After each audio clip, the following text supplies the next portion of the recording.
El día de hoy vamos a tener un tema muy interesante. No sé si lo pueden apreciar ahí. ¿No sale, creo? ¿O yo estoy...?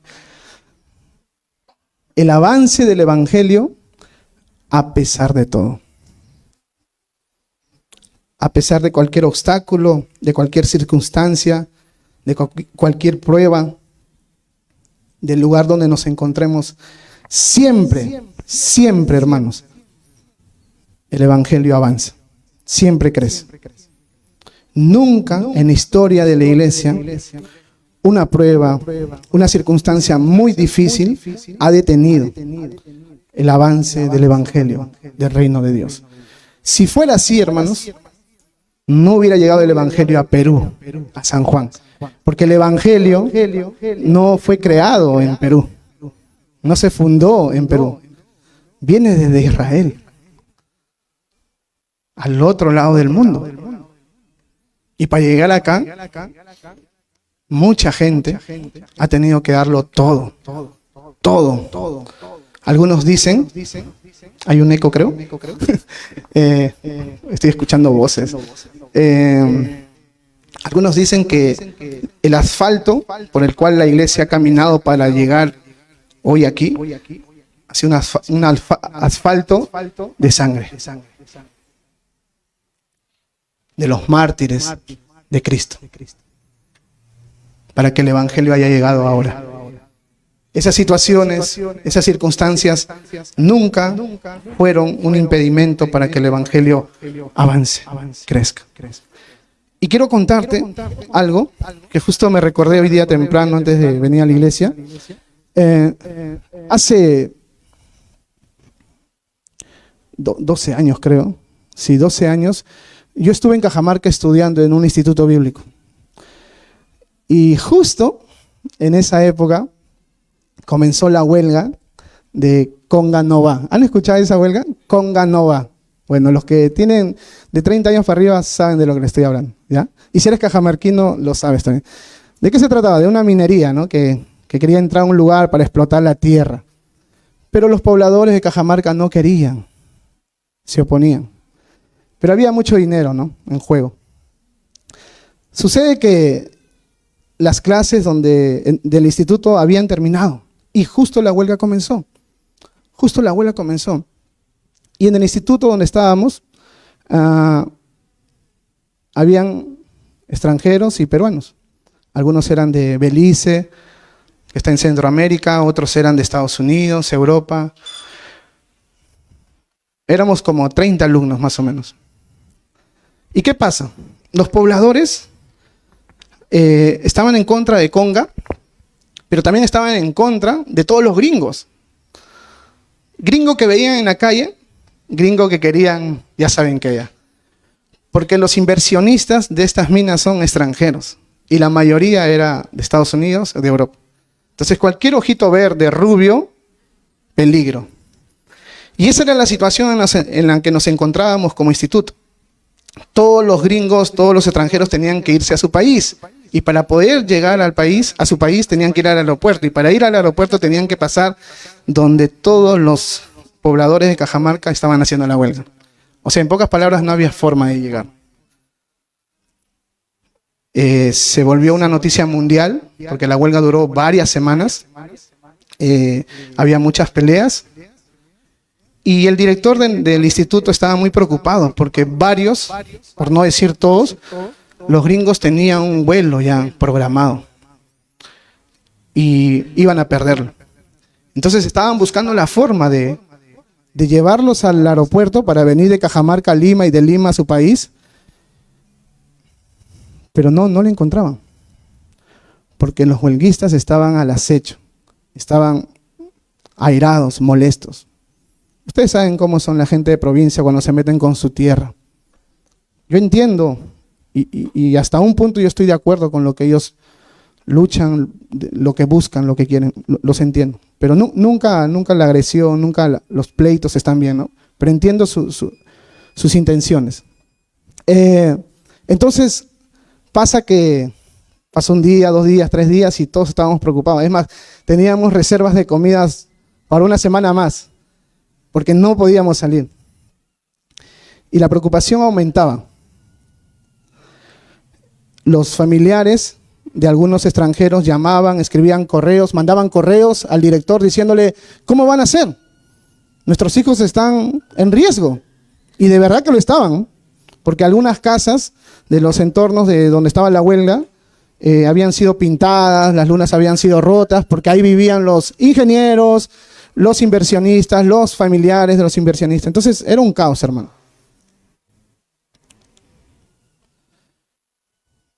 Entonces apareció alguien, un cristiano por ahí, joven, que el Señor le puso algo en el corazón. En medio de la preocupación, en medio de todo lo que estaba pasando, apareció un cristiano y dijo, ¿por qué en lugar de preocuparnos, no aprovechamos esta oportunidad para salir a la huelga y compartir el evangelio? Porque nunca vamos a encontrar tanta cantidad de personas, tantas personas en un lugar concentrado. Nunca. Ahora, eso era un riesgo, de verdad. Entonces la persona que salió a hablar esto dijo, no tienen que ir los extranjeros porque vamos a exponerlos, vamos a ponerlo en riesgo. Pero sí podemos ir todos los que tenemos rasgos como peruanos. ¿Por qué digo rasgos? Porque habían colombianos, habían de México y los latinos nos parecemos, ¿no? ¿Verdad? Entonces él dijo, ¿por qué no salimos todos los que nos parecemos a los cajamarquinos, a los peruanos? Y comenzamos a compartir el evangelio. Nadie había pensado en esa opción. Todos estaban pensando y preocupados cómo salimos de acá, cómo hacemos con los gringos, cómo los llevamos. Yo creo que fue del Señor este mensaje que este joven dio. Porque luego de eso, hermanos, todo el instituto cobró ánimo. Y dejaron de pensar por un momento en una realidad. Tenían que irse, eso no se niega. Pero lo que hicieron es utilizar esas circunstancias, ese momento, para que el reino de Dios avance. Creo que pasaron 2 horas luego de que este joven dio el mensaje y todos los peruanos y los latinos salimos, incluido el director del instituto, los maestros. Y fuimos, yo estuve ahí pues, con un poco de miedo, porque igual así no sabes pues, no sé qué te va a pasar. Y fuimos a la carretera donde estaban ellos durmiendo, habían acampado, habían puesto troncos, habían puesto piedras, y llegamos y comenzamos a compartir el evangelio. A muchas personas recibieron el mensaje de Cristo. Y una de ellas se bautizó. Y en Cajamarca tú puedes encontrar sequias, ríos chiquititos, ahí, ¿no? En las orillas de las pistas. Agarraron me acuerdo una bandeja que habíamos llevado, no sé si un vecino por ahí prestó, y lo bautizaron ahí. Entonces las personas estaban escuchando el evangelio y una se entregó a Jesús. ¿Pero por qué sucedió eso? Porque cobraron ánimos, salieron y aprovecharon esas circunstancias para poder hacer la obra de Dios. Ahora, la historia termina en que la embajada de Estados Unidos intervino y mandó un avión que le dicen Charte, creo es, ok. Charte, ok. Mandaron con algunos soldados del ejército para que puedan resguardarlos y llevarlos a su país. Gracias a Dios se fueron. Pero a partir de ese primer día que salimos a predicar el evangelio, por una semana salíamos todos los días. Y fue bonito, hermanos, porque nosotros podíamos habernos quedado en la preocupación, que era real, pero Dios obró, trabajó en medio de esas circunstancias. Y así es como debemos ver nosotros nuestra vida. Vamos a pasar por muchos momentos difíciles, hermanos. Vamos a estar en situaciones, en lugares que quizás nosotros digamos, ¿qué hago acá? ¿Qué estoy haciendo acá? ¿O por qué me está pasando eso? Y en lugar de preguntarnos ¿por qué esto está pasando? ¿Por qué estoy aquí? ¿Por qué esto, lo otro? Deberías decir, ¿para qué? Creo que no se escucha. Un poquito más, súbele, por favor. ¿Para qué? Hay una diferencia entre decir ¿por qué? Y decir ¿para qué? Y el día de hoy vamos a ver eso, hermanos. Cómo Pablo ponía sus ojos por encima del sol, no en lo terrenal. Si él veía así lo terrenal, sus circunstancias, créanme que el evangelio no hubiera avanzado. Pero él vio por encima del sol, donde estaba Dios reinando, gobernando, controlando todo. Y a causa de ello, el evangelio avanzó. Mira lo que dice en el versículo 12.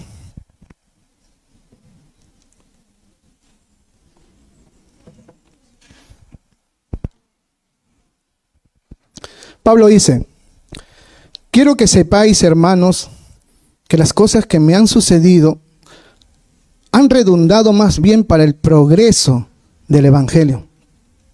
De tal manera que mis prisiones se han hecho patentes en Cristo en todo el pretorio y a todos los demás. Y la mayoría de los hermanos, cobrando ánimo en el Señor con mis prisiones, se atreven mucho más a hablar la palabra sin temor. Algunos a la verdad predican a Cristo por envidia y contienda, pero otros de buena voluntad. Los unos anuncian a Cristo por contención, no sinceramente, pensando añadir aflicción a mis prisiones, pero los otros por amor, sabiendo que estoy puesto para la defensa del evangelio. ¿Qué pues? Que no obstante, de todas maneras, por pretexto o por verdad, Cristo es anunciado, y en esto me gozo. Y me gozaré. Bonitas esas palabras, en verdad. Entonces, desde el versículo 2, hermanos, podemos ver cómo el apóstol Pablo veía sus circunstancias. El primer versículo nos muestra cómo Pablo veía sus circunstancias. Lo que Pablo está diciendo, en otras palabras, es: amados hermanos, yo quiero que sepan que todo lo que me ha sucedido en este lugar donde estoy preso, me han servido para difundir la buena noticia, el evangelio. Dios ha utilizado la circunstancia en la que yo me encuentro para que el evangelio crezca. ¿Dónde estaba Pablo, hermanos? En la cárcel. ¿Cómo es que alguien confinado, privado de su libertad, puede decir: el evangelio está creciendo? Eso es algo extraño. Pero Pablo claramente dice: hermano, yo quiero que ustedes sepan algo. Quiero que sepan lo que está sucediendo. El evangelio está creciendo, está avanzando, se está difundiendo más. La buena noticia. Hermanos, los filipenses estaban preocupados por Pablo. Ellos amaban a Pablo. Y hemos visto el amor que se tenían los filipenses con Pablo. Epafrodito había sido enviado por la iglesia de Filipos para enviarles una ofrenda, para enviarle una ofrenda a Pablo. Y obviamente también querían saber cuál era su situación. Sabían que estaba preso, pero queríamos saber cómo la estás pasando. ¿Estás comiendo? ¿Te han dado un lugar para dormir? ¿Cómo te va en las noches? ¿Tienes visitas? Eso era lo que sus hermanos querían saber. Epafrodito traslada esta preocupación a Pablo, y por eso también escribe esta carta. Y por eso es que comienza de esta manera en el versículo 2. Quiero que sepáis. Quiero que sepan cuál es mi situación.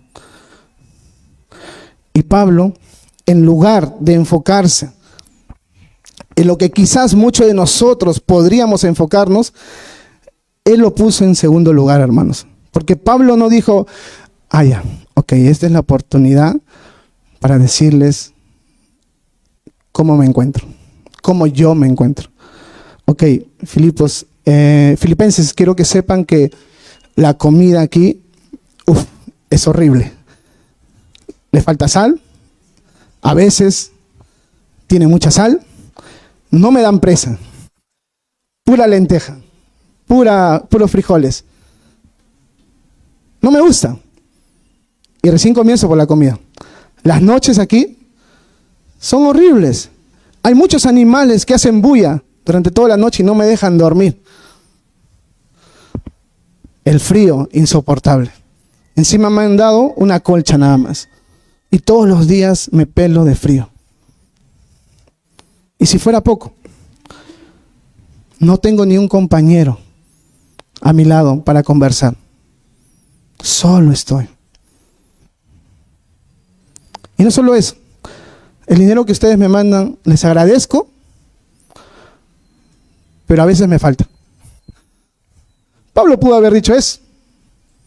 Y es muy probable, hermanos, es muy probable que algunas de las cosas que yo he mencionado sí eran reales en la vida de Pablo. En el momento en el que él se encontraba, probablemente eran reales. Pero Pablo, en lugar de enfocarse en sí mismo, en lugar de enfocarse en lo que él estaba pasando, él, es increíble Pablo, en verdad, traslada la preocupación de los filipenses y le dice: hermano, el Señor está conmigo. Eso es lo que le está diciendo en el versículo 2. El Señor está conmigo. ¿Y por qué, Pablo, el Señor está contigo? Porque el Evangelio está creciendo a pesar de mis prisiones, a pesar de mis cadenas. El Evangelio está creciendo, se está difundiendo. O sea, Pablo, en lugar de darles una explicación, una lista larga de lo que él estaba padeciendo, él dice: no quiero hablarle de ninguna cosa negativa. Yo quiero decirle que Dios está en medio de mi sufrimiento. Yo quiero decirles que Dios está obrando. Quiero decirles que Dios continúa haciendo su obra a pesar que yo estoy preso. Eso es lo que Pablo está transmitiendo a los filipenses. No se preocupen cómo estoy yo. Lo que importa aquí es que el Evangelio avance. Mira, hermanos, la madurez de este hombre. Si yo hubiera sido Pablo, yo creo que si hubiera hecho mi lista de las cositas malas que pasaba ahí. Quizás tú también, ¿no? Porque a veces somos así, hermanos. Es más, nos mandas un WhatsApp. ¿Cómo te encuentras? Quejándote. No digo que está mal decir que estás pasándola mal. Pero muchas veces nos enfocamos tanto en eso que estamos pasando que nos olvidamos que Dios sigue en su trono controlando todo lo que estás pasando. O sea, el punto aquí, hermano, no es que Pablo ignoraba el lugar donde estaba. No es que a Pablo no le interesaba que estaba en una prisión. Obviamente él quería ser libre. Es más, en el versículo 19 y 20 vamos a ver la siguiente semana que Pablo dice: yo sé que ustedes están orando por mi libertad y yo confío en el Espíritu de Jesucristo que eso se va a dar. O sea, Pablo quería ser libre, pero cuando se trataba de él y del Evangelio, el Evangelio estaba por encima. Ese es el punto, hermanos. Cuando se trataba de él y de sus sufrimientos y comparando de lo que estaba sucediendo con el Evangelio, el Evangelio está primero. Y por eso es que Pablo dice: amados hermanos, yo quiero que sepan todo lo que me ha sucedido en este lugar. Este lugar ha servido para difundir la buena noticia, el Evangelio. A Pablo le interesaba mucho que el Evangelio crezca, hermanos. Y Dios quiere que tengamos el mismo corazón. Dios quiere que tengamos el mismo corazón. Que sin importar nuestras situaciones, el lugar donde nos encontremos, siempre miremos nuestras circunstancias con los ojos espirituales. Y veamos que hay algo más de lo que nuestros ojos carnales ven. Por este versículo yo puedo pensar por qué Pablo escribió Romanos 8:28. Un famoso versículo que muchos de ustedes se saben de memoria. Yo lo tengo acá.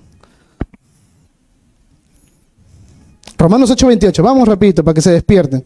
Ya veo algunos ahí con café y bueno. 8:28.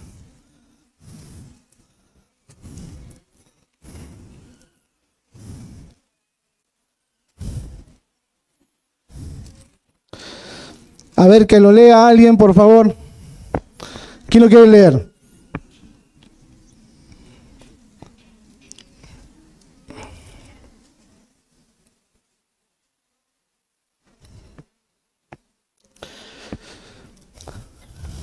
A ver, ahí está Luz, a ver, Luz. Fuerte.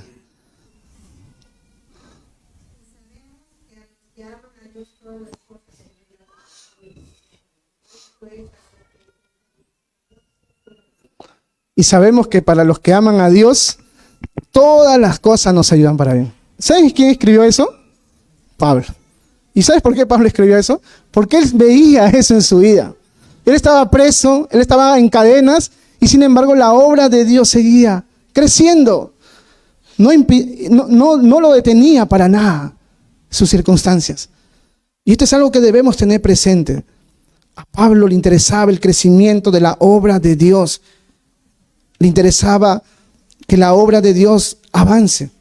El progreso del evangelio para Pablo era algo a lo cual él se entregaba, él se empeñaba, hermanos. Y si para poder conseguir ese crecimiento él tenía que sufrir, él dice, amén. Si mi circunstancia, si mi sufrimiento va a aportar para que el evangelio crezca, yo estoy más que dispuesto. ¿Alguien puede decir eso, hermanos? Eso es madurez. Eso es crecimiento espiritual. Miren lo que dice Pablo en Hechos capítulo 20, versículo 24. Vayan rapidito, muevan sus manos. 20:24 del libro de Hechos. 20:24.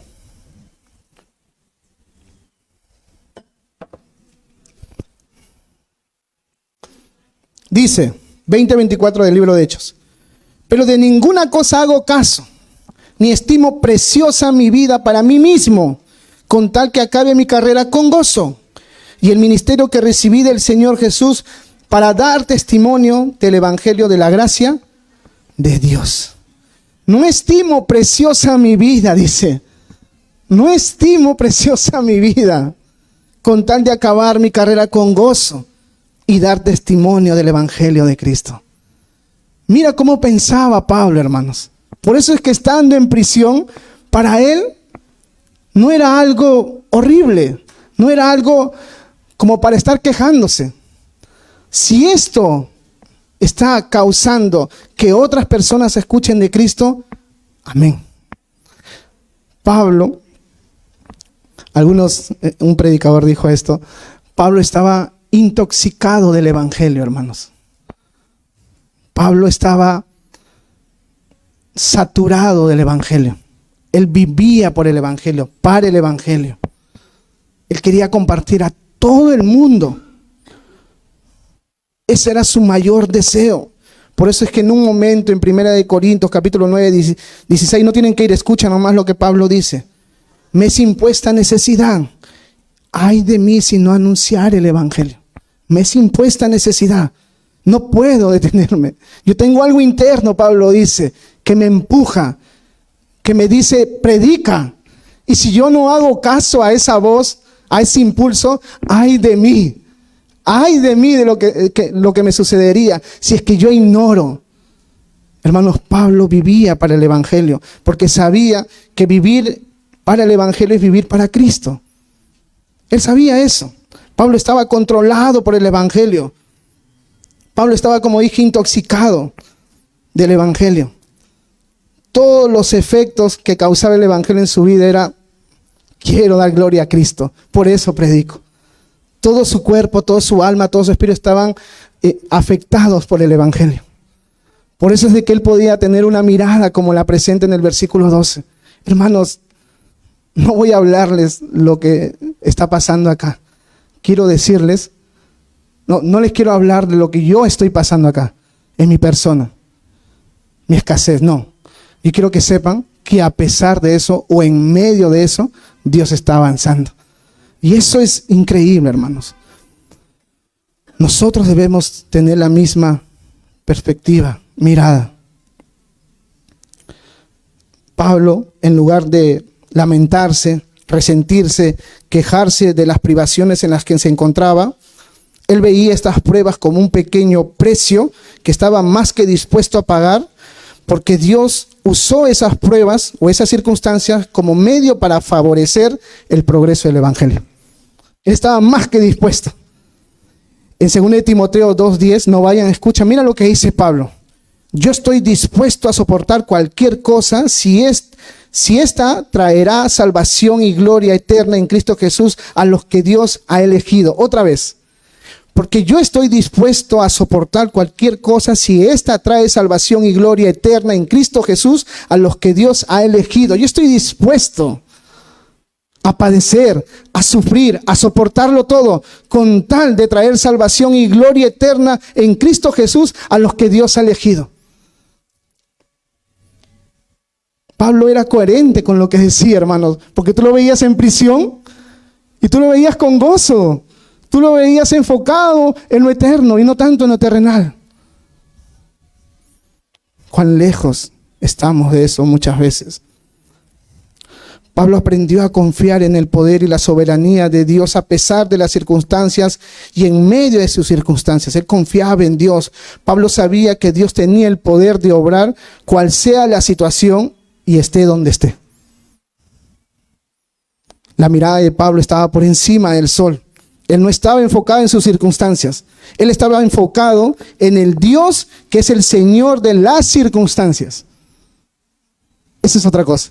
Él no estaba enfocado en sus circunstancias. Él estaba enfocado en el Dios, su Dios, nuestro Dios, que es el Señor de las circunstancias, hermano. Hermanos, cuando nos pasan cosas malas, pasamos dificultades, no pensemos que Dios no está en control. Dios sí en control, hermanos. El evangelio estaba creciendo. Una persona que aprende a vivir de esta manera, como Pablo lo hacía, verá la vida, en especial en los momentos difíciles, como grandes oportunidades para que Dios trabaje en su vida y en el crecimiento de su obra. Y tengo una pregunta. ¿En qué situación te encuentras hoy? Pablo estaba en cadenas. Pablo estaba privado de su libertad. Sin embargo, confiaba en Dios. Podía ver la obra de Dios, podía ver la mano invisible del Dios Todopoderoso. ¿En qué situación te encuentras hoy? ¿Estás pasando por alguna prueba? ¿Te encuentras en algún lugar que no quisieras estar, como Pablo? Pablo no quería estar ahí. Pero él podía confiar en Dios, que Dios podía obrar en medio de esas circunstancias. Quizás tú estás pasando por pruebas, quizás no te encuentras bien, quizás estás en un lugar que no quisieras estar. Sea cual sea tu situación, hermanos, confía en Dios. Él está en control. Él puede obrar. Él va a obrar. Dios nunca desperdicia nuestro tiempo. Pero nosotros podemos desperdiciar nuestro tiempo, nuestra vida, al no sentir el propósito de Dios para nuestras vidas, especialmente en los momentos difíciles. Nosotros, hermanos, vamos a pasar por pruebas, dificultades, pero Dios aún en esas pruebas está obrando.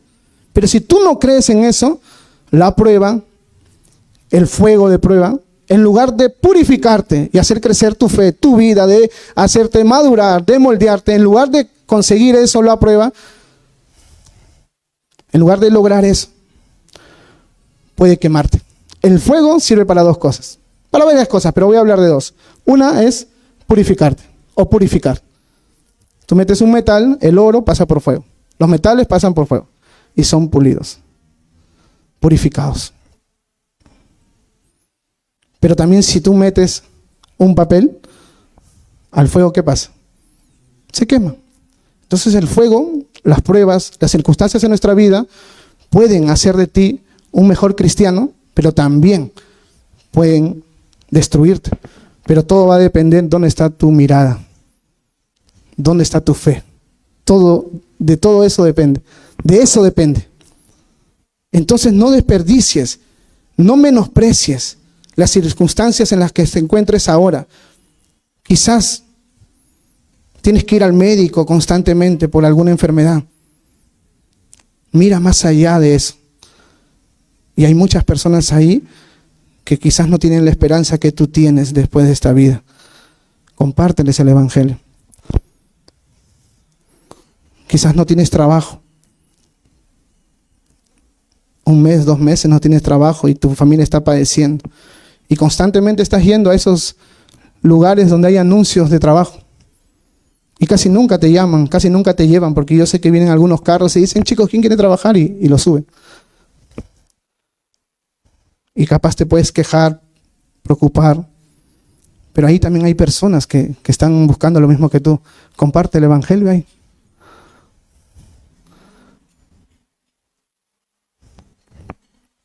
Quizás estás en un trabajo que no te gusta estar, que no quieres estar. Y estás pensando, ¿cuándo saldré de aquí? ¿Cuándo conseguiré algo mejor? No está mal aspirar, desear, querer tener un mejor trabajo.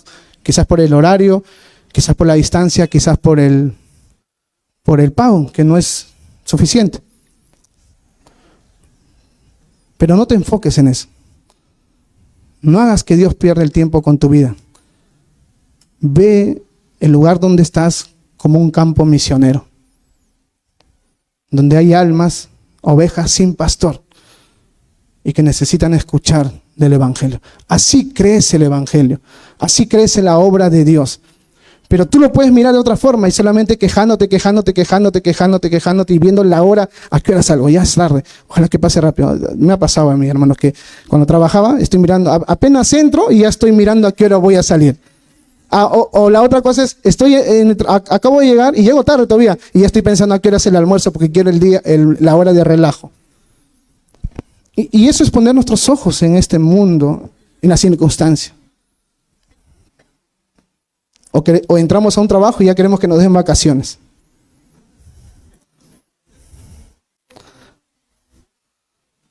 Pero un hombre de Dios, una mujer de Dios, mira más allá de lo que sus ojos carnales ve como una oportunidad.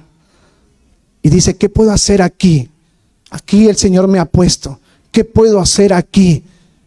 Señor, ¿de qué manera te sirvo aquí? Es verdad, no quiero estar aquí, pero no quiero desperdiciar mi tiempo. Y obviamente Dios te va a decir, tira la semilla. Tú eres el buen sembrador. Lanza. Ya yo me voy a encargar de dar fruto. Confía en Dios. Pon tu mirada en el Todopoderoso, sea cual sea tu situación. Dios puede obrar en medio de tus circunstancias. Háblale a tu alma. Háblate a ti mismo. Porque en esa circunstancia, hermanos, más que en las circunstancias, lo que muchas veces te convence o no te permite mirar a Dios, no es tanto las circunstancias, sino eres tú mismo, que no le crees a Dios. Y dile como el salmista le decía a su alma, espera en Dios, espera en Dios, no te impacientes, espera en Dios, Él vendrá, confía en Él, no te impacientes, alma mía. ¿Se acuerdan de ese salmo? No te impacientes, espera en Dios. Él va a obrar, Él está obrando. Hermanos, la mano de Dios no se ha debilitado a pesar que ha pasado 2000 años, a pesar que ha pasado 4000 años. La mano de Dios no se ha debilitado. Sigue teniendo el mismo poder con el que sacó a su pueblo de Egipto. Sigue teniendo el mismo poder con el que dirigió la vida de José, hermanos. ¿Se acuerdan? La vida de José, que fue vendido, que fue llevado a un lugar lejano de su tierra, que llegó como esclavo a la casa de Potifar. Fue calumniado, lo llevaron preso. Y en ese encierro conoció al copero y al panadero. Y ustedes saben la historia, no quiero narrarlo todo. Y después se enteraron que él podía interpretar sueños. ¿Se acuerdan o no? Luego él llega a ser el hombre o el segundo hombre más importante de Egipto, quien lideró, gobernó, administró todos los bienes de Egipto para poder contrarrestar la escasez que hubo durante 7 años. ¿Se acuerdan, verdad? Y ahí llegaron sus hermanos. Judá, ¿qué más? Simeón, todos. Y para resumir la historia, José se da cuenta que sus hermanos habían llegado porque tenían hambre y él no se dio a conocer al inicio. Mandó llamar a Benjamín. ¿Se acuerdan, no? Esa historia. Vino Benjamín con su papá. O bueno, solo, primero Benjamín. Y ahí es donde José se da a conocer. Se saca lo que tenga en la cabeza, se habrá hasta lavado la cara porque en ese tiempo los faraones se pintaban mucho. Y imagínate la cara de sus hermanos, hermano. Ahí está José, yo pensé que se lo habían comido los lobos. Estaba muerto. Y cuando ellos pensaban que José le iba a decir, mátenlos, y él podía hacer así, hermanos, y todos los soldados iban a venir a arrestar a sus hermanos y se los llevaban. Véndanlos, hagan lo mismo que hicieron conmigo. Pero José es un tipo de Jesús, hermanos, que les mostró gracia a los que no merecían eso. Y en un momento, luego de esa confusión de sus hermanos, de no saber lo que va a pasar, de no saber qué es lo que José va a hacer con sus vidas, esto es lo que le dice José, y esto es maravilloso, hermanos. Mira lo que le dice José. No vayan, escuchen atentos nomás. Génesis 45, 8 y Génesis 50, 20. Los dos voy a unir. Y mira lo que le dice José a sus hermanos. No me enviasteis acá vosotros. Ustedes no me enviaron acá, sino Dios, que me ha puesto por padre de Faraón y por señor de toda su casa y por gobernador en toda la tierra de Egipto. Eso le dijo, Dios me mandó acá. ¿Cómo es eso? Ahí está la providencia de Dios, la soberanía de Dios. Y mira lo que dice en el 50-20. Vosotros pensáis mal contra mí, mas Dios lo encaminó a bien. Ustedes pensaron hacerme algo malo, me vendieron. Esa fue su intención, su propósito. Pero quiero que sepa que Dios lo encaminó para tu bien, para mi bien. Porque ahora José iba a alimentar al pueblo de Dios. ¿De dónde iba a venir quién? El Mesías. Dios estaba en control de todas las circunstancias que vivió José, hermanos. Y José conocía a su Dios, por eso él dijo, ustedes pensaron hacerme un daño, pero Dios lo encaminó para el bien. Y eso es lo que Pablo está diciendo. Hermanos, quiero que sepan esto, que el evangelio está creciendo, se está difundiendo, está progresando, a pesar que estoy preso. Dios sigue obrando. Dios sigue obrando. O sea, si Pablo tuviera sus enemigos, los que lo calumniaron para que llegara preso, les diría, ustedes pensaron hacerme algo malo, pensaron detener el evangelio, ustedes pensaron que esto iba a parar, pero Dios lo ha encaminado para bien, porque está creciendo, porque está difundiéndose más el evangelio, hermanos. Eso es a otro nivel. Y así debemos ver nuestras circunstancias, nuestras pruebas, nuestros momentos difíciles. Cuando no entendamos lo que está pasando, Dios está obrando. Confía en Él, entrégate a Él, ríndete a Él. Eso es fe. Porque tus circunstancias te van a decir lo contrario. Pero la fe es la certeza de lo que se espera y la convicción de lo que no se ve. Dios es galardonador de los que tienen fe y confían en Él. Mira el Salón de la Fama en el libro de Hebreos. Hombres de fe, mujeres de fe. El Señor puede transformar los intentos de frenar su reino en instrumentos para su progreso. Eso querían hacer los judíos, que fueron los que calumniaron a Pablo. Querían detener, silenciar a Pablo. Pero mira lo que pasó. Crecía más. ¿Y saben qué, hermanos? La historia de la iglesia nos enseña que la iglesia ha crecido más cuando la iglesia ha sido perseguida, cuando la iglesia ha padecido, cuando ha sufrido. Ahí es donde la iglesia ha crecido. Ahí es donde salía el remanente de Dios, el pueblo escogido de Dios, y a pesar de que lo querían matar, salían a predicar el evangelio, a evangelizar el mundo, a trastornar el mundo, a compartir la buena noticia. Ahí es donde la iglesia crecía. Pero cuando la iglesia está cómoda, en su burbuja, donde todo anda bien, donde no me falta nada, donde no hay nada de sufrimiento, hermanos, la iglesia se estanca. Se estanca. Se estanca. La iglesia siempre ha crecido con la persecución, con las pruebas. En China, hermanos, país comunista, donde está prohibido hablar de Dios, tener iglesias.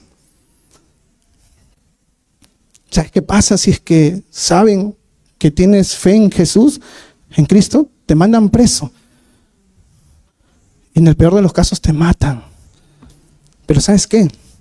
Hay millones de cristianos ahí, en cuevas, en casas, hablando de Cristo, poniendo en riesgo sus vidas.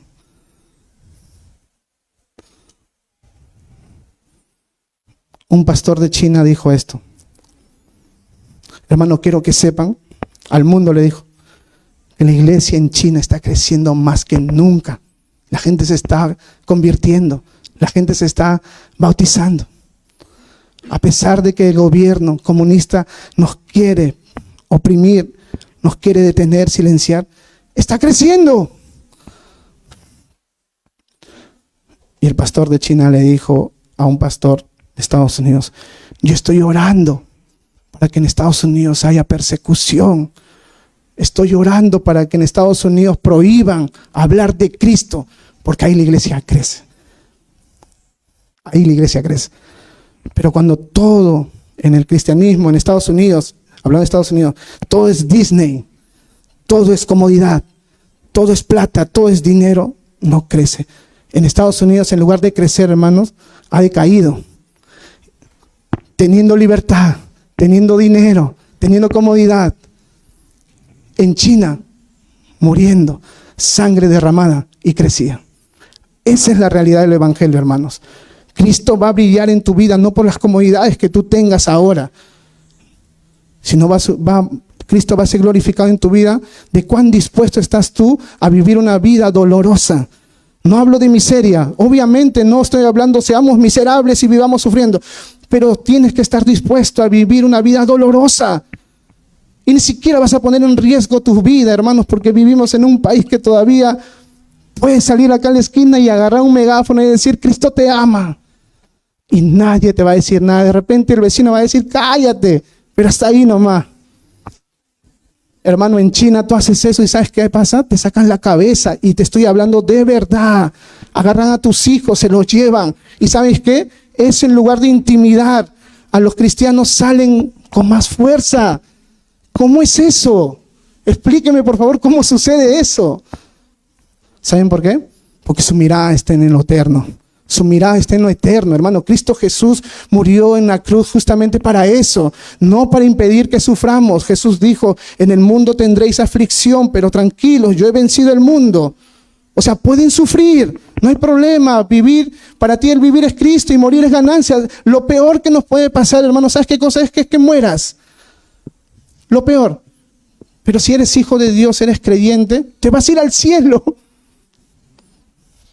Pero a veces, hermanos, vivir en una ciudad, en un país donde el capitalismo predomina, nos venden el cuento de que tenemos que cumplir nuestros sueños. Y esos sueños muchas veces obstaculizan lo que Dios quiere hacer en la vida de la iglesia. Hay que tener cuidado, hermanos. Todo muchas veces se trata de nosotros mismos. La vida cristiana no es así, hermanos. Arriesga tu vida. Arriesga inclusive tu economía por amor a Cristo, hermanos. Ese mensaje hoy en día no es bien recibido, pero es la verdad. Jesús lo dijo: cualquiera que quiera ser mi discípulo, sígame, tome su cruz, niéguese a sí mismo. Cualquiera que ama más a padre, madre, hijo, hija, no es digno de mi evangelio. Obviamente no estoy diciendo que abandones a tus hijos, que los dejes en orfandad, que los descuides. No. Pablo está diciendo: yo tengo que ser lo primero. Y una vida que tiene a Jesús como lo primero se nota, hermanos. Hermanos, No sé si ustedes han escuchado de Jim Elliot, misionero del año 1950, que fue a una tribu de Ecuador, la tribu de los Aucas. Los Aucas. Fue con 5 amigos para ir a una tribu que eran reconocida en Ecuador, al norte de Quito, como agresivos, que no permitían que nadie se acercara a ellos, que cualquiera que se acercaba los mataba. Sin embargo, Dios puso en su corazón de estos hombres de Estados Unidos, Jim Elliot y algunos amigos más, a ir a ese lugar. Contrataron una avioneta. El que controlaba la avioneta era un hombre que estuvo en la Segunda Guerra Mundial y pasaba por encima de la aldea donde estaban estos hombres, los Aucas, y miraban cómo se movían, cómo vivían, pero también observaban de que ellos estaban con sus lanzas queriendo matarlos. Sin embargo, pasaron meses estudiando, conociéndolos, y se ubicaron cerca a su aldea, muy cerca. Los indígenas se acercaron, lo vieron. Al inicio fueron amables, especialmente las mujeres y uno que otro hombre. Pero pasaron los días, las semanas. Los citaron a Jim Elliot y a sus amigos a la orilla de un río y vinieron por la espalda y todos murieron a punta de lanza, hermanos. Todos, de los 5, 4 tenían esposa, más hijos. Más hijos. Todos murieron ahí. ¿Y sabes qué? Esta fue una noticia mundial. 1951. Entra a YouTube y lo vas a encontrar. Las esposas esperando a sus esposos que llegaran al campamento donde ellas se encontraban. Nunca llegaron, 1 día, 2 días, 3 días, 4 días. No llegaban. Y al final se enteran que habían muerto sus esposos. Sus hijos se quedaron huérfanos. ¿Y sabes qué pasó? Las mujeres no se fueron. ¿Sabes qué dijeron? No vamos a hacer de que el trabajo de nuestros esposos sea en vano. Y fueron a la tribu, hermanos. No sé de qué manera llegaron a ellos, pero los recibieron y vivieron con ellos.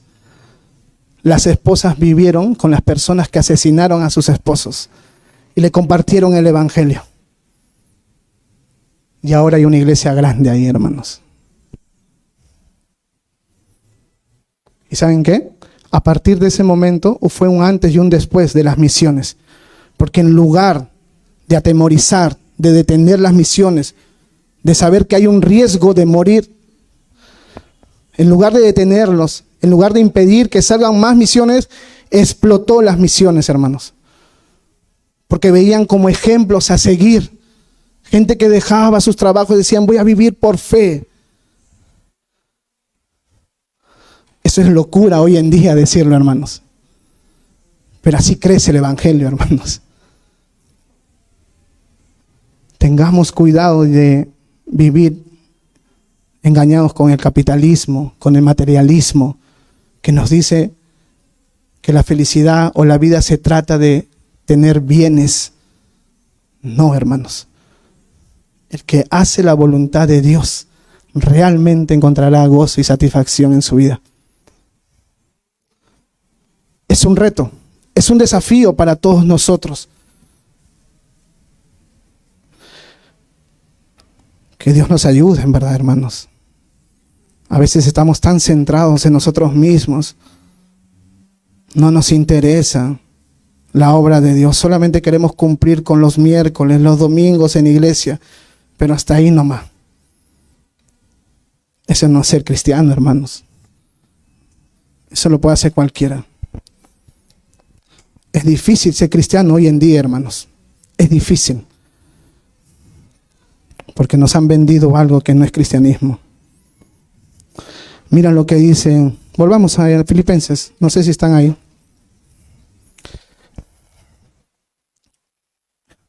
ha crecido, dice Pablo. Versículo 13, de tal manera que mis prisiones se han hecho patentes en Cristo, en todo el pretorio y todo lo demás, dice. Mira lo que Pablo está diciendo. Quiero que sepan también esto, hermanos, que mis prisiones se han hecho evidentes, se han hecho claras en el pretorio. Es el lugar donde él estaba ubicado, en el pretorio. Es la casa de un oficial donde había muchos soldados. Algunos aproximan que 1,000, 2,000 oficiales vivían ahí y que Pablo estaba ubicado ahí. Y Pablo dice, se ha dado a conocer el evangelio de Cristo a las personas que están aquí en el pretorio y también en demás, dice. ¿Dónde está el versículo? Dice, y a todos los demás. Esto es algo interesante, hermanos, porque Pablo está diciendo, los soldados, los oficiales están escuchando de Cristo, saben la razón por la cual yo estoy preso. Y tú dices, ¿cómo ellos han podido enterarse? Todos los que estaban en el pretorio, ¿cómo se enteraron que Pablo estaba preso por causa de Cristo? ¿Sabes por qué? Porque Pablo se encargó de dar testimonio de eso. Algunos creen de que Pablo estaba encadenado a 4 soldados por 6 horas y luego había un relevo, 4 soldados más. Entonces así la pasó durante 2 años. 4 soldados 6 horas, 4 soldados luego las siguientes 6 horas más. Y así, algunos creen de que aproximadamente como 3,000 soldados estuvieron durante los 2 años que Pablo estuvo preso. ¿Y sabes qué cosa hizo Pablo con esas personas? Les predicaba, hermanos. En los primeros versículos que vimos en Filipenses, Pablo dice, doy gracias a Dios siempre que me acuerdo de vosotros en todas mis oraciones. Pablo hizo de su prisión un lugar de oración, pero un lugar de evangelismo también. O sea, lo que pudo haber sido el peor lugar para él, él lo convirtió en casa de oración y lugar de evangelismo. Él miró a su lado encadenado a 4 soldados que lo cuidaran, lo custodiaran, y él decía, no me puedo quedar callado, les voy a compartir el evangelio. Y así es como Pablo puede decir, mis prisiones se han hecho patentes, se han hecho evidentes, claras en todo el pretorio y los demás. No solamente se limitó al lugar donde estaba Pablo, dice que salía. Las personas estaban conociendo a Cristo, algunos estaban entregando su vida a Cristo. Los soldados, los oficiales, hermanos, y acá vemos la soberanía y la providencia de Dios. ¿Sabes por qué? Porque para Pablo y para cualquier cristiano de esa época, hubiera sido difícil tener la oportunidad de compartir el evangelio con alguien tan importante como un oficial romano. Pero estar adentro les daba la oportunidad de estar cerca, de codearse con personas importantes, que en la calle tú no los ibas a ver. Entonces, si Pablo veía con los ojos de Dios espirituales, decía, Dios me está trayendo acá por algo. Porque el Señor le dijo cuando lo encontró en camino a Damasco, yo te pondré delante de reyes, le dijo, y gobernantes. Y ahorita estaba pasando eso. Pablo veía a una persona y quería compartirle. Pablo veía a los oficiales, a los del pretorio, y les compartía. Hacía evidente la causa de Cristo, pero no solamente ellos, sino también salía de ese lugar donde se encontraba Pablo. La gente de Roma, que es el lugar donde estaba preso Pablo, comenzó a escuchar de Cristo, no por los hermanos de afuera, que luego vamos a ver que también fueron parte, sino por Pablo. Porque los oficiales, los soldados que estaban escuchando constantemente, 6 horas a Pablo, yo me imagino que a Pablo le decía, ya cállate. Pero no tenían otra porque estaban encadenados, es su chamba, era su trabajo estar al lado de ellos. ¿Y sabes qué pasó, hermanos, de constantemente predicar Pablo? Vayan todos a Filipenses capítulo 4, versículo 22.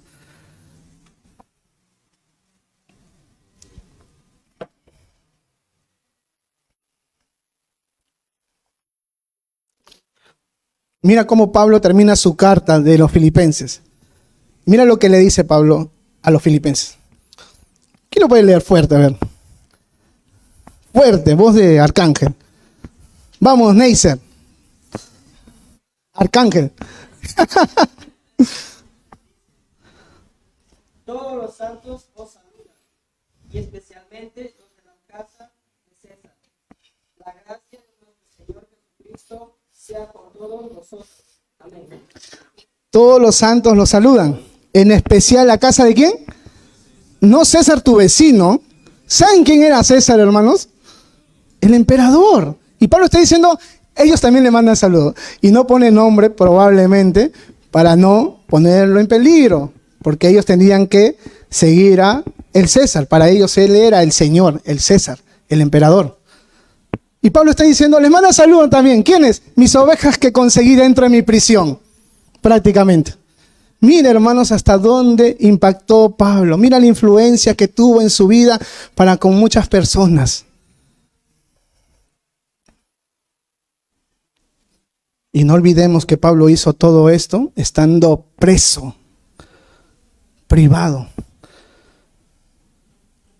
Tú y yo estamos libres. Libres en Cristo y libres físicamente. ¿Cuántas personas han llegado a Cristo por medio tuyo? No me hables de hace 10 años. Gloria a Dios, los últimos meses.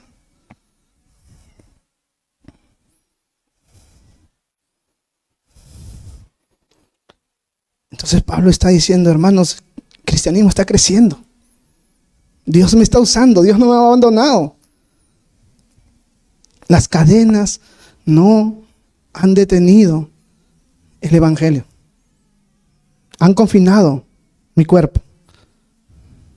Me han quitado la libertad, pero la palabra de Dios no está presa. Sigue difundiéndose. Gloria a Dios por eso, hermanos. Y versículo 14, mira lo que sucede también. Y la mayoría de los hermanos de Roma, Pablo le está contando a los filipenses lo que estaba sucediendo en sus prisiones, con la conversión de los oficiales, los soldados y cómo el evangelio progresaba, crecía. Y versículo 14, mira lo que le dice. Y a la mayoría de los hermanos, cobrando ánimo en el Señor con mis prisiones, se atreven mucho más a hablar la palabra sin... Esto es algo sobrenatural, hermanos. Porque Pablo fue llevado preso por causa de Cristo, compartir el evangelio. Si tú estuvieras ahí, en la época de Pablo, amigo de Pablo, y tú sabes de que el evangelio, el predicarlo, lo ha llevado a la cárcel a Pablo, ¿eso te animaría a predicar? Honestamente. ¿Te animaría? Humanamente no. Pero Pablo está diciendo, el Señor está obrando, porque hay muchos hermanos que están cobrando ánimo en el Señor con mis prisiones y se atreven mucho más a hablar la palabra sin temor. No tienen temor. Ellos saben las consecuencias que le pueden venir a su vida por compartir el evangelio. Es más, yo soy un ejemplo de eso. O sea, ellos saben que pueden ser mis compañeros de celda, pero ellos no tienen temor, tienen ánimo de compartir más. ¿Saben qué cosa animó a estos hombres, a estos hermanos que estaban libres, a predicar el evangelio con mayor ánimo? ¿Saben qué cosa vieron? Vieron a un hombre que en lugar de quejarse, que en lugar de estar llorando, comenzó a dar testimonio de que aún estando preso el Señor sigue obrando. Eso es lo que los que estaban afuera observaron, escucharon. Mira, Pablo, él está preso y ahora el oficial que está acá en la plaza me ha dicho que es creyente. Yo estoy libre y ninguna persona se ha convertido todavía. ¿Cómo puedo quedarme con los brazos cruzados? ¿Se entiende? Eso es lo que está diciendo Pablo. Eso es lo que estaba sucediendo. La gente estaba cobrando ánimo, hermanos. Yo me imagino a los hermanos de Roma que sabían la situación de Pablo, de repente algunos encerrados en una casa, ahí, oye, ¿qué hacemos con Pablo? Pablo está preso. Y de pronto escuchan, oye, tal soldadito se ha convertido. Sí, el otro también. Oye, ¿cómo que Pablo está compartiendo? ¿Cómo? Y al final pasa un mes, 2 meses y más de 1000 soldados se han convertido. Pablo está mostrando gozo. Confía en Dios. Y yo estoy libre, encerrado en mi casa. ¿Cómo puede ser eso? Yo creo que eso es algo que los confrontó, pero a la vez los estimuló. Si él estando preso, donde posiblemente podía morir, yo que estoy libre, ¿Por qué me quedaría con los brazos cruzados? Y Pablo dice, los hermanos están cobrando más ánimo. Hermanos, la vida de Pablo era un ejemplo a seguir. La vida de Pablo animaba a otros hombres. Tengo una pregunta. ¿Conoces a alguien que su ejemplo de vida te anima?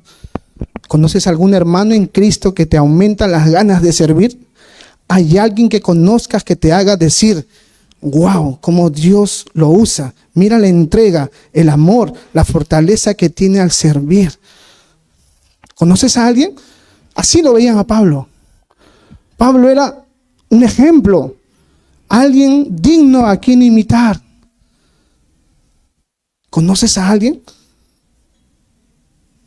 Te volteo la pregunta.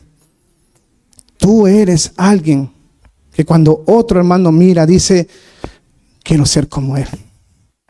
Mira cómo ama al Señor. Mira cómo comparte de su fe. Mira cómo sirve al Señor. Mira la valentía que tiene. Tú eres ese hombre, tú eres esa mujer que cuando alguien te mira te dice, ¿qué entrega? No entiendo cómo lo hace. Trabaja 10, 12, 15 horas, pero está sirviendo al Señor. Está compartiendo la fe. Entonces, dos preguntas. ¿Conoces a alguien que es un ejemplo de vida que te anima? ¿O tú eres ese ejemplo de vida que anima a otros? Hermanos, rodéate de gente que inspire tu vida. Rodéate de gente que te inspiren a servir más al Señor, a amar más al Señor, a compartir el Evangelio. Rodéate de ellos, porque es su influencia. Esta frase es del mundo, pero creo que es propicia para este momento. ¿Se acuerdan esta frase que dice, dime con quién andas, te diré quién eres, ¿no? ¿Verdad? Así es, ¿no? Dime con qué cristianos andas y te diré quién eres. ¿Qué es lo que haces? ¿Qué es lo que buscas?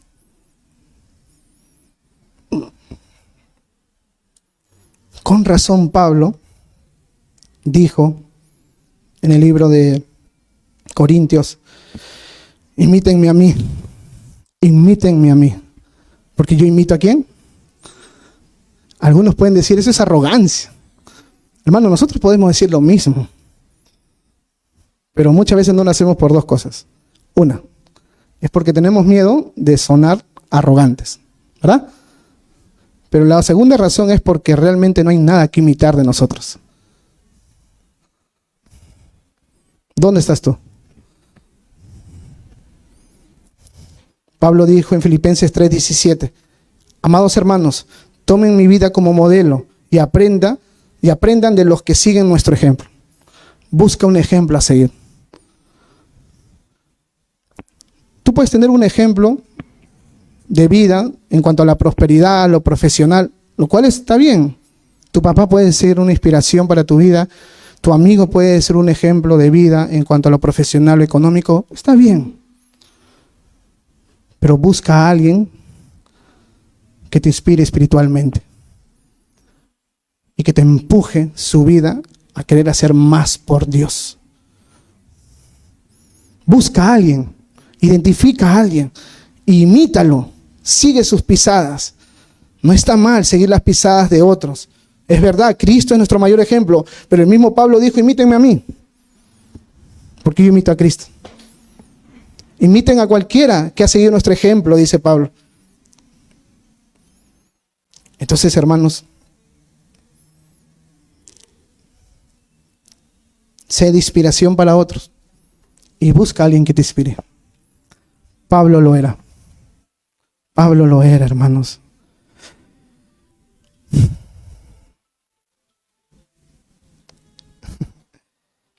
¿Qué les parece si lo dejamos ahí? Y la siguiente semana continuamos de cómo Pablo nos va a animar. Pero quiero resaltar diciéndote que confíes en Dios, que no importa en qué circunstancia te encuentres, que no importa en qué lugar te encuentres, el Señor puede obrar y está obrando. La mano o el brazo poderoso de Dios no se ha debilitado. Él puede obrar en medio de tus circunstancias, en medio de tu enfermedad, en medio de las pruebas. Confíe en Él. Dile: Señor, dame esos ojos espirituales que Pablo tenía para ver más allá de lo que el mundo ve. Ayúdame a poder buscar el progreso del Evangelio, Señor. Mueve los cimientos de mi vida. Sácame de la comodidad en la que vivo y ayúdame a poder pensar en el perdido, en el avance del Evangelio, en el crecimiento de tu obra. Ya fue suficiente mucho tiempo en pensar en mí mismo. Busca involucrarte en el camino de Dios, hermano. Haz de tu trabajo campo misionero. Trastorna el mundo. Que el Evangelio te sature, te controle, te intoxique, a tal punto que toda tu vida sea afectada por el Evangelio, hermanos. Influencia a otros. Pablo fue un influencer, hermanos. ¿A quién les gustan los influencers? Tienen su influencer, ¿no? No mientan, hermanos. Ya, no mientan. Tienen su influencer, todos tienen su influencer.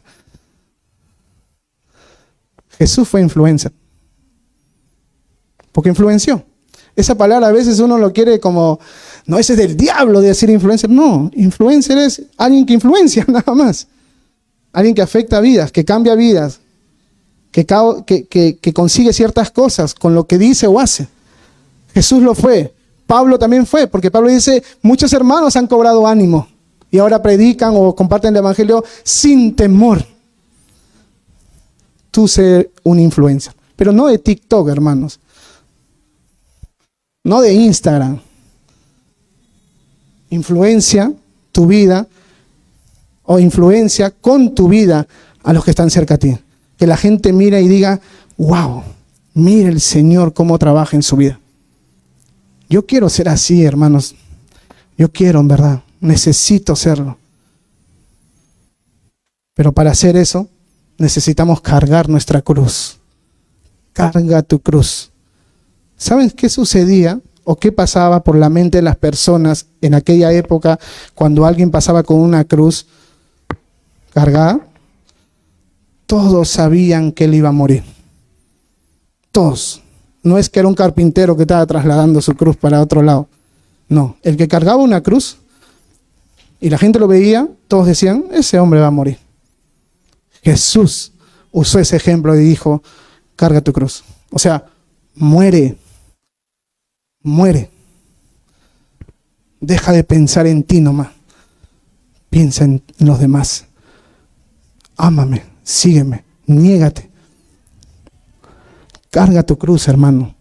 No huyas de la cruz. Hay una cruz que te salvó, que te perdonó y que te va a llevar al cielo. Pero hay una cruz que te toca cargar día a día. Carga tu cruz. No estoy hablando que subas al Cerro San Cristóbal con tu cruz. Que también hay unos locos que hacen eso. No sé por qué lo hacen. Algunos suben hasta arrodillados. Yo me estoy refiriendo a niégate. Deja tu celular y sal a compartir. Y en ese sentido, permíteme invitarte a algo que vamos a hacer el día miércoles, que los que estuvieron ahí ya sabían de esto. El día miércoles, hermanos, voy a usar esta palabra: todos van a ser puestos a prueba. Porque lo que hoy día hemos predicado, vamos a ponerlo en práctica. Y vamos a salir a trastornar, a compartir en nuestro pretorio. Hay mucha gente, hermanos. Quiero que todos miren a la ventana, aunque el letrero lo tapa. Miren hacia allá, no, háganme caso, por favor. Miren, quédense ahí 10 segundos, por favor. No se les va a doblar el cuello, no voy a coger nada de tu asiento, tranquilo. Mira allá. Hermanos, el campo está listo. Es hora de cosechar. Volvamos del evangelismo, el del compartir, la buena noticia, algo natural, normal, El evangelismo, hermanos, no tiene horario. El evangelismo no tiene ministerio. Debe ser algo espontáneo. Pero yo como iglesia quiero darles a ustedes la oportunidad de compartir el evangelio. Así que todos están invitados el día miércoles a las 7:30 de la noche. No va a haber lonche, así que es el momento de ayunar, ¿ya? Y salir a la calle y decirle a las personas: Cristo te ama, Cristo te ama, Cristo dio su vida por ti. Y hermanos, ni siquiera necesitamos valentía para eso, porque no nos van a matar. Solamente tenemos que hacer lo que nos toca hacer. Súmense, seamos influencers. Vamos a orar. Señor, gracias por este tiempo, gracias por tu palabra y gracias por la vida de Pablo, que nos enseña de qué manera debemos vivir, ver las cosas. Perdóname, Señor, porque muchas veces yo fallo y miro más mis circunstancias, mi vida, y pierdo el enfoque de lo más importante: tu reino, tu obra. Ayúdanos a todos nosotros, Señor. Sácanos de nuestra comodidad y ayúdanos a que comencemos a pensar en el prójimo. Ayúdanos a cobrar ánimo. Si tenemos miedo, quítalo. Si nos sentimos débiles, quita eso. Si nos sentimos incapaces, capacítanos. Úsanos, Señor. Úsanos. Te lo pedimos en el nombre de tu Hijo Jesús. Amén.